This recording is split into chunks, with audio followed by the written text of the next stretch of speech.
Welcome back, everyone. It is time for Triple Play, and I'm kicking us off with Alibaba on deck.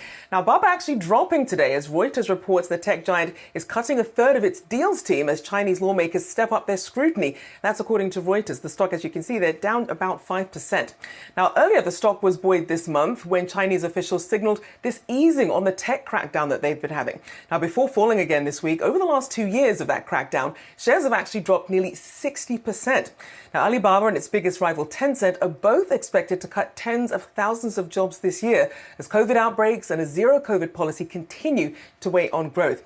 Now, separately, Alibaba's cloud division also coming under fire over Shanghai police data hosted on the company's platform that was heisted. Now, the breach affects around 1 billion Chinese citizens whose data was put up for sale, according to the Wall Street Journal.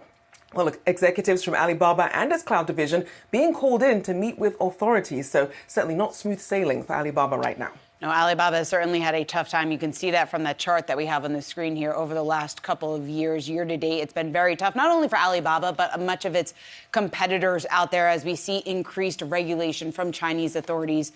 So it is a tough time, and that's why we're hearing from a lot of our market guests on the program that maybe now isn't the time to buy into some of these U.S.-listed Chinese companies, and it's best to wait on the sideline until we do see a little bit more clarity when it comes to regulation in that space.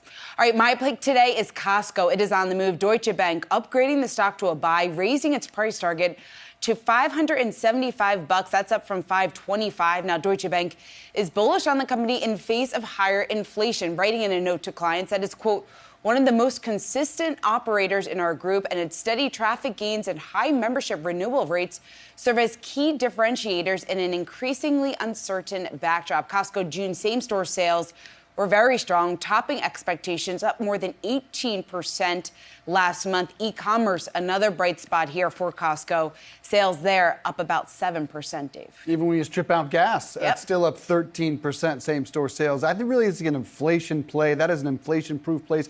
And so many people wonder this question every day. When will they take away the Arizona iced tea that is their $1.50 hot dog combo? CEO says flat out, no, we will not raise that price. I'm happy about that. Inflation, but they are open to raising the annual fees from $60, so don't be surprised at that one. My play is global cannabis company Tilray, stock symbol TLRY, surging on news on two continents. First, here in the U.S., Bloomberg reporting Senate Democrats plan to introduce a bill to decriminalize marijuana at the federal level next week.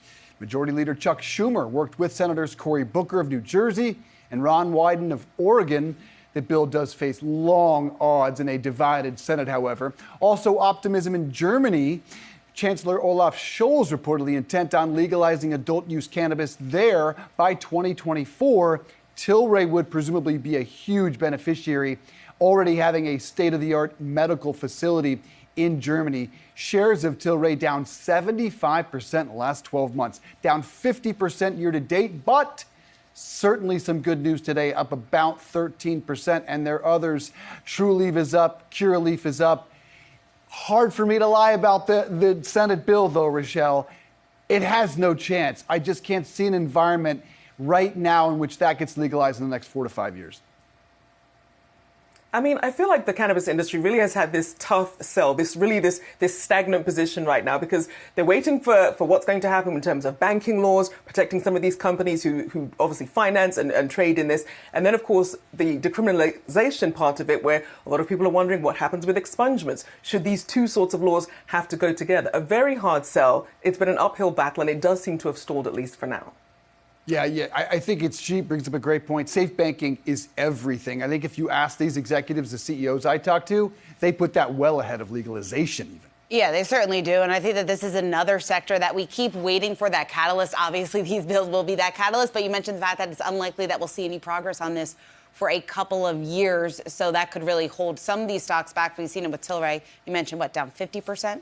50% year-to-date. Year-to-date, since the start of the year, 75 over the past year. Congress is a mess. Look at the CHIPS Act. They all agree on it. Both sides agree on it. And we still can't and they have for a year now, and we still can't get it through. Yeah. So, pretty good example.